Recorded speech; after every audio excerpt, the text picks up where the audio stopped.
evening. This is Hannah.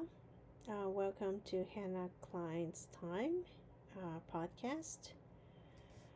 Before starting the podcast, I would like to introduce the three guests on this podcast. Well, it's Hanukkah Christmas season. And I really appreciate that these three people are coming up to this podcast. On December 26th, Dr. Ofir Haivry is coming back to the podcast. Well, I asked him. I made a request to him, like, please come back. So he came back, and he's coming back, and I asked him to introduce his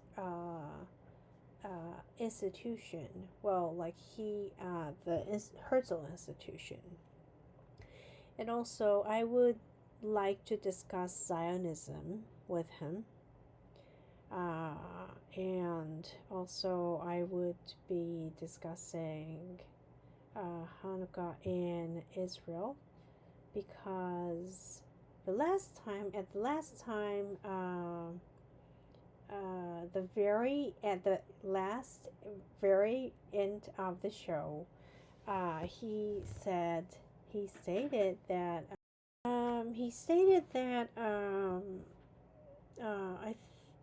as far as I remember, it was at the very end of the show. But anyway, he was talking about the difference between American Jews Hanukkah and Israeli Hanukkah. And I really would like to share his story. Especially 26th is in the middle of Hanukkah. This year's Hanukkah is from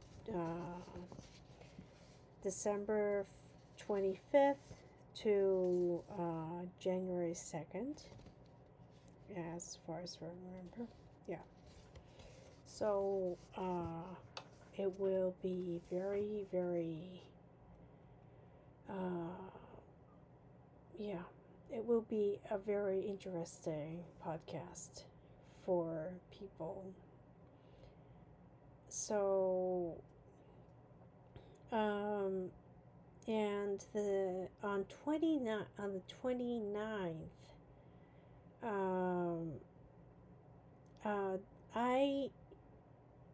I requested an interview. Well, I requested an interview to Dr. Josef Olmart.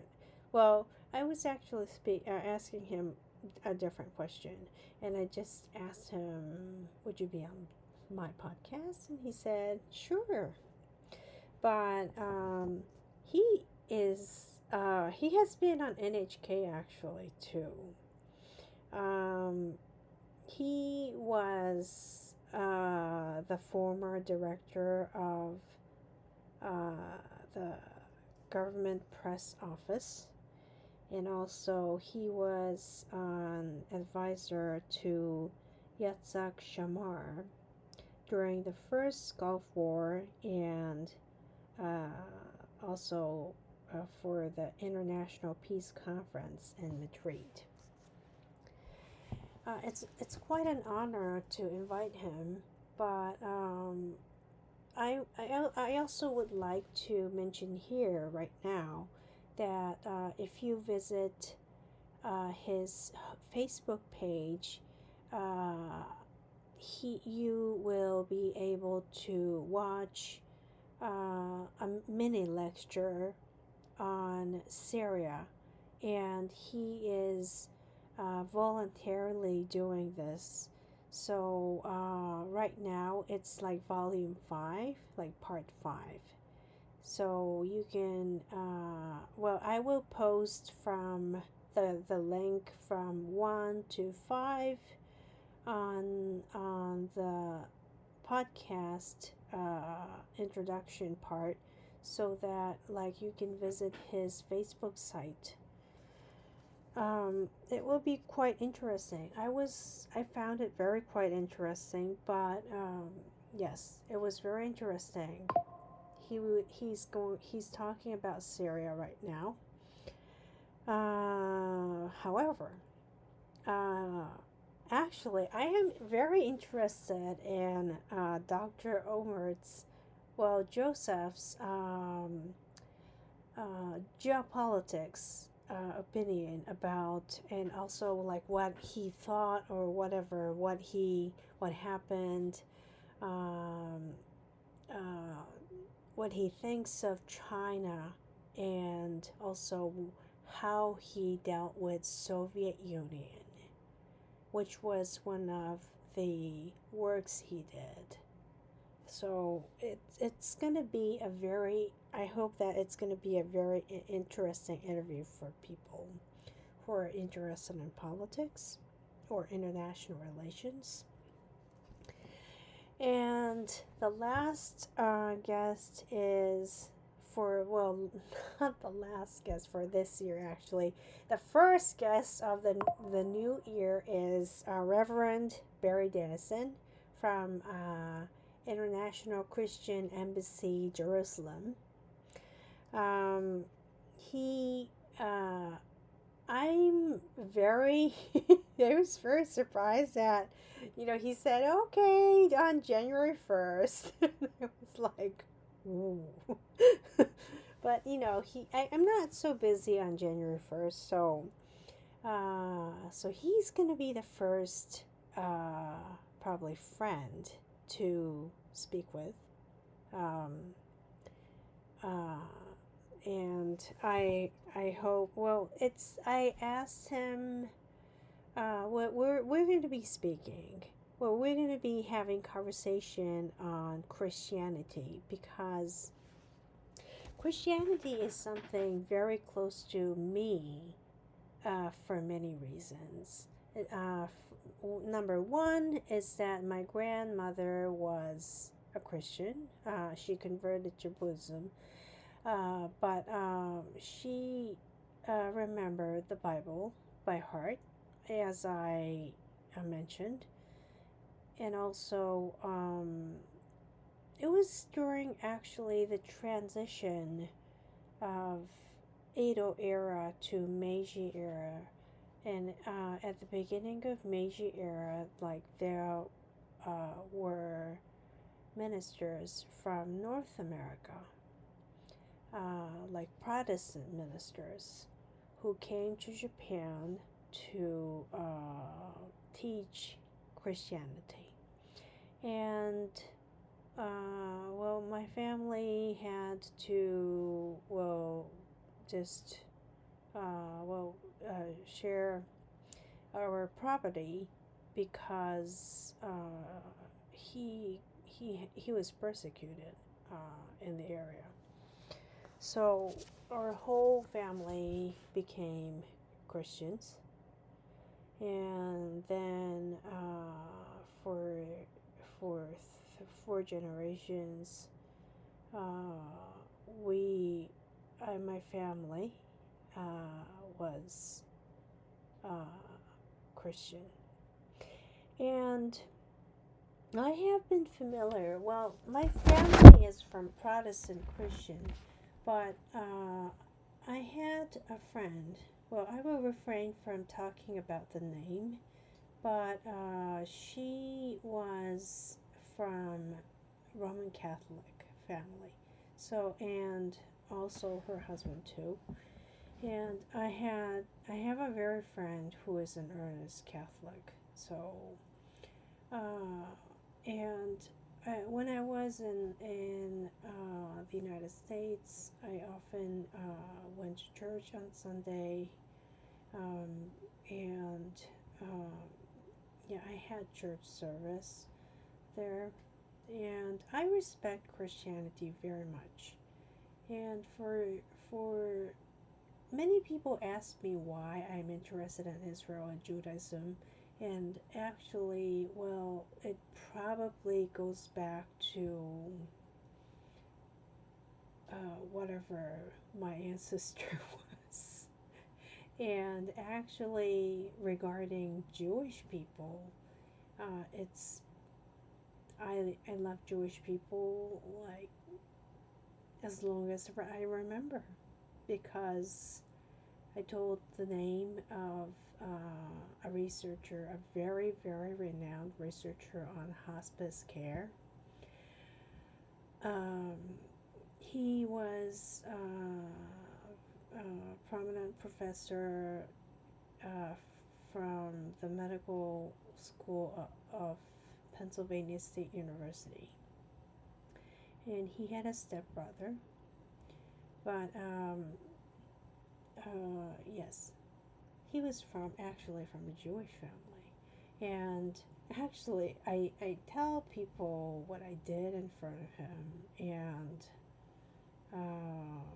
well, he was very, very gracious and very kind to me all the time. And yes, I will just stop here about talking about him, because there are a lot more. Well, whatever. No, today's first topic is about probably Japan. It's a very sad case, but I would like to comment on this. Probably a lot of parents, I hope, change their mind on the security of their children in the future or now. Like around 8 p.m., a little past 8 p.m., 2 junior high school students were stabbed, and one girl died. It was one girl and one boy at a fast food restaurant. And it was very mysterious. Like the perpetrator just came into the store, stabbed them, and just ran away. And the police is searching now who did this horrible crime. One girl died, and one boy, the junior high school boy, is still recovering, but he has no idea who the man was. And it was a very terrible case, and what I think is that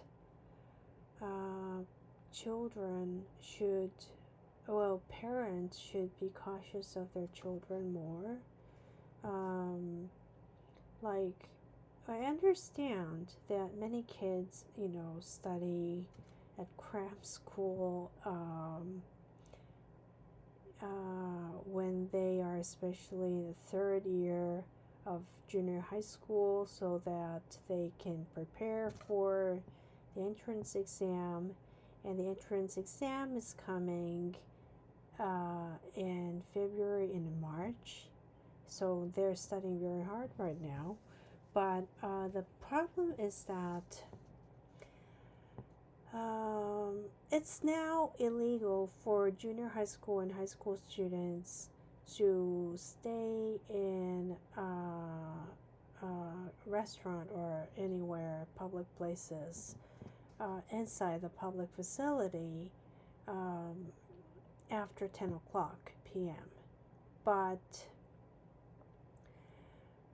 after 10 o'clock p.m., what happens is that these kids, junior high school kids, finish cram school, maybe, and stay in front of the convenience store or some places and talk or something like that. And it's very dangerous to do it because it's past 10 o'clock, and in my opinion, it's very dangerous to probably, if it happened in the United States. It's just unimaginable. And the reason is that this crime, various kind of crimes like human trafficking or kidnappings or sexual assaults or any kinds of cases could happen to anyone. And I hope that parents are careful about their children, really. I'm not, telling people to do it, but just I hope that this case doesn't happen again. Anyway, today, in the last few days, it's quite now kind of like everybody's talking about this, but the former First Lady, Prime Minister Abe's wife, visited Mr. Trump and the former First Lady, Melania Trump, and the three posted a very nice photo, and Ms. Akie Abe left a word saying, "I love Melania." Well, it's very, she was dressed very plain and very elegant. And, they seem to be having a very good time. And I believe that this kind of informal activities is very important for in diplomacy. And if I say a diplomacy, like it's kind of heavy, but I hope that Mr. Trump feels better. It seems that Mr. Trump has been calling the Ms. Akie Abe, after Prime Minister Abe passed away, so that she feels better. So I believe probably the former First Lady, Melania Trump, did. I don't know. But anyways, it's a good sign, and also it is very good for Japan.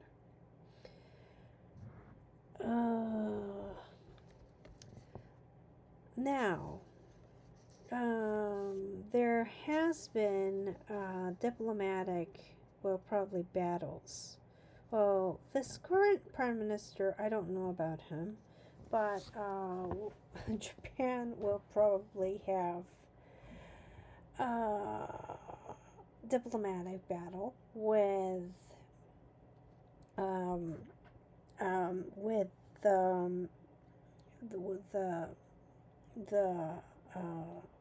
the Chinese authorities.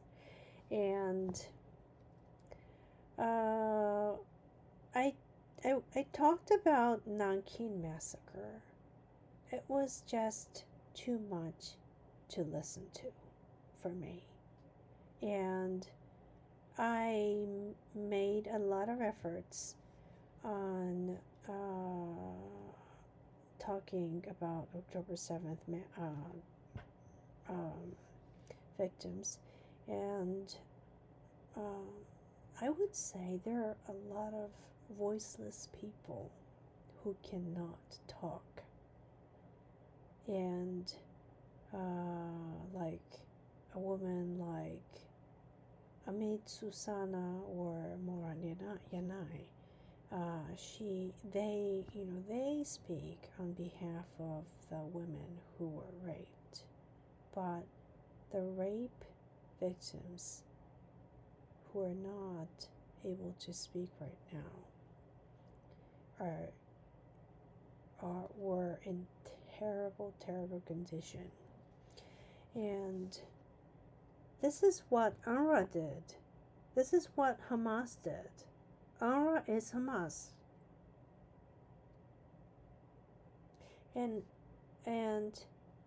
Hamas gets funds from UNRWA. They steal and build the longest tunnel. And this is causing a lot of problems because they store a lot of weapons. And this, even a truck can go through this tunnel. And there's a luxury room for the core member of Hamas and the hostages.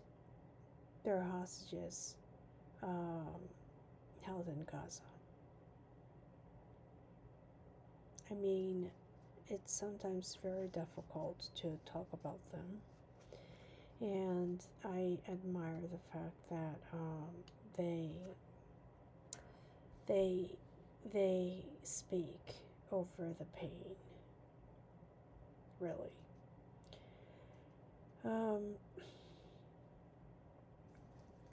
So I actually saw Mr. Trump's post.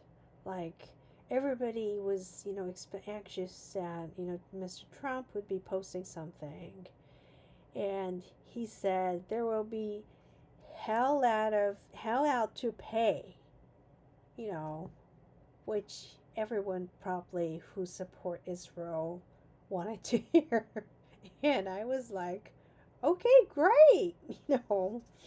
I mean, I will not talk about it, but I was reading, what kind of,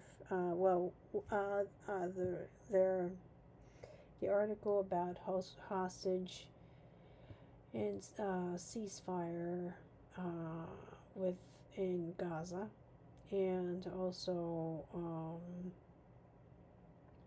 I hope there is peace in the Middle East. I don't want to talk about some private matters unless I have agreements. But I don't understand the Japanese media speaking, the situation in Gaza.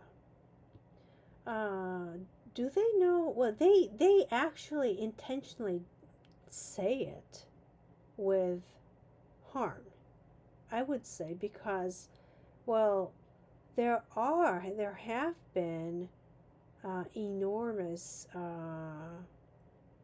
missiles, rockets, and say, rockets are intercepted, so Israel is safe. Well, I'm not saying Israel is dangerous, is in danger. Well, it's a dangerous country or something like that. But if the missiles are intercepted, there are rubbles that fall onto people, and it hurts. And they hurt people as well. So, and I was talking about the difference between the rockets and the missiles, and my friend was saying they're the same. And I just hope that Israeli people do not have to deal with this crazy missile attacks from Gaza, which Hamas, UNRWA employees are doing.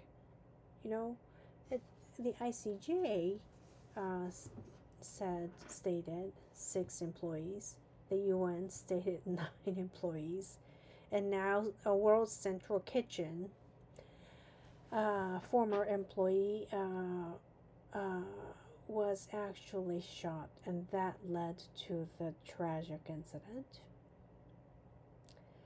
And now 62 employees, Gazan employees who were affiliated with Hamas, were fired by World Central Kitchen.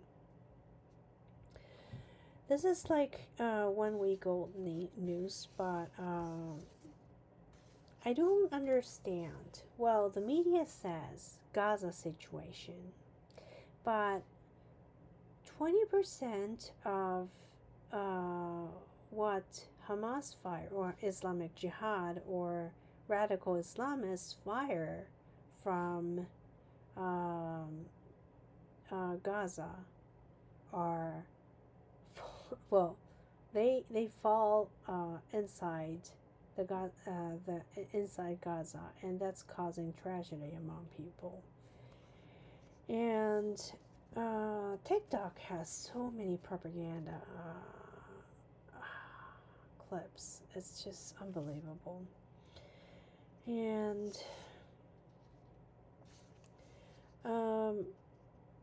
I don't understand why. Well, see, a lot of media, the Japanese media, are wrong about why they dig tunnels.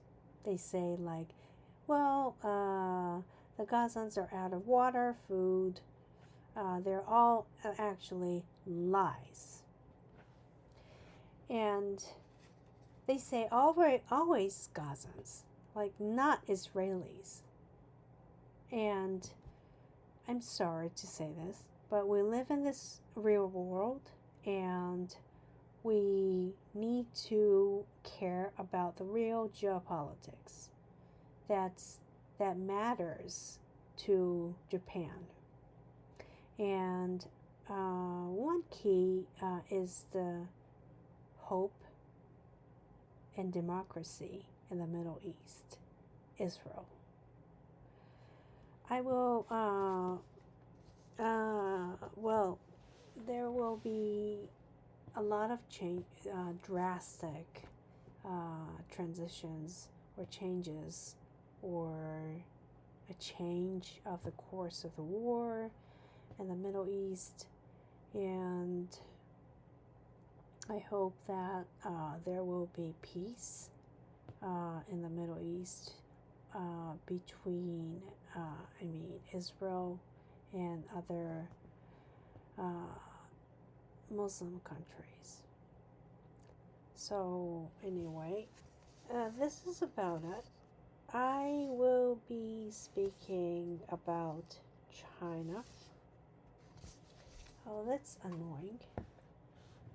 Yeah, I really am annoyed at them. Especially what I'm annoyed at is the Chinese authority. I hate them. But someone was shaking hands, right? Well, I will end the podcast.